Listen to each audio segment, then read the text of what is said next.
NATO സഖ്യത്തിൽ വിള്ളലുണ്ടായിരിക്കുന്നു. European union ഇപ്പോൾ നിരവധിയായ വിഷയങ്ങളിൽ അംഗരാജ്യങ്ങൾ, അതിനകത്തുള്ള രാജ്യങ്ങൾ തമ്മിൽ ഭിന്നഭിപ്രായം അതിസൂക്ഷ്മമായി തന്നെ കാണാൻ കഴിയും.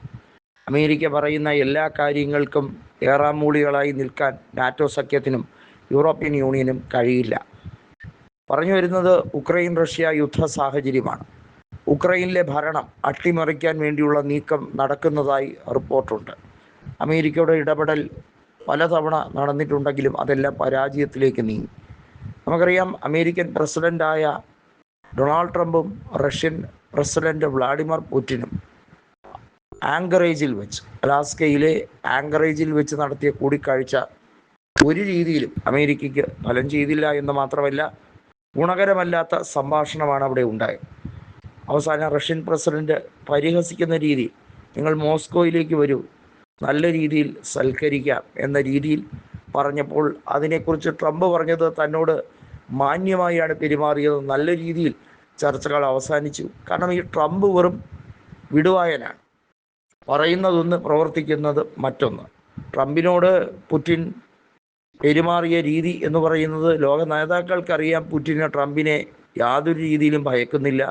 പുടിൻ്റെ തീരുമാനങ്ങൾ അന്തിമമായിരിക്കും.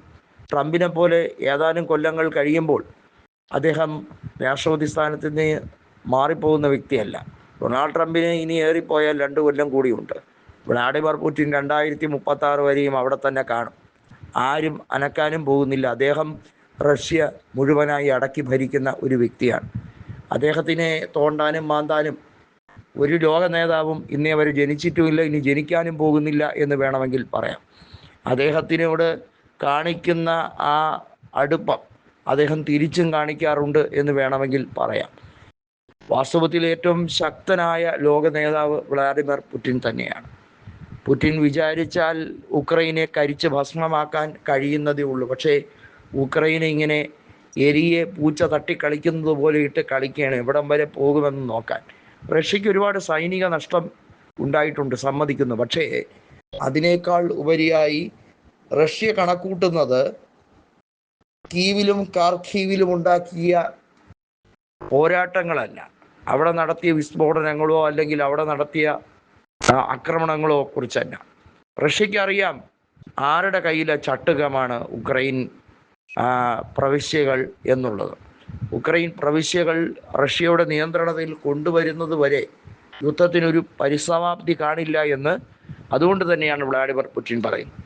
അതിൻ്റെ പേരിൽ നിങ്ങൾ ഫിഫയിൽ നിന്ന് വിലക്കുകയോ ഒളിമ്പിക്സിൽ നിന്ന് ഒതുക്കുകയോ മറ്റ് ഏത് അന്താരാഷ്ട്ര കായിക വിനോദ പരിപാടികളിൽ നിന്നും റഷ്യയെ ഒതുക്കുകയോ ചെയ്താലും റഷ്യ അതൊന്നും ഒരു രീതിയിലും അതിനെയൊന്നും തൃണവൽഗണിക്കുന്നില്ല. കാരണം റഷ്യയുടെ പോരാട്ടമെന്ന് പറയുന്നത് ഒരു നൂറ്റാണ്ടിലേക്കുള്ള പോരാട്ടമാണ്.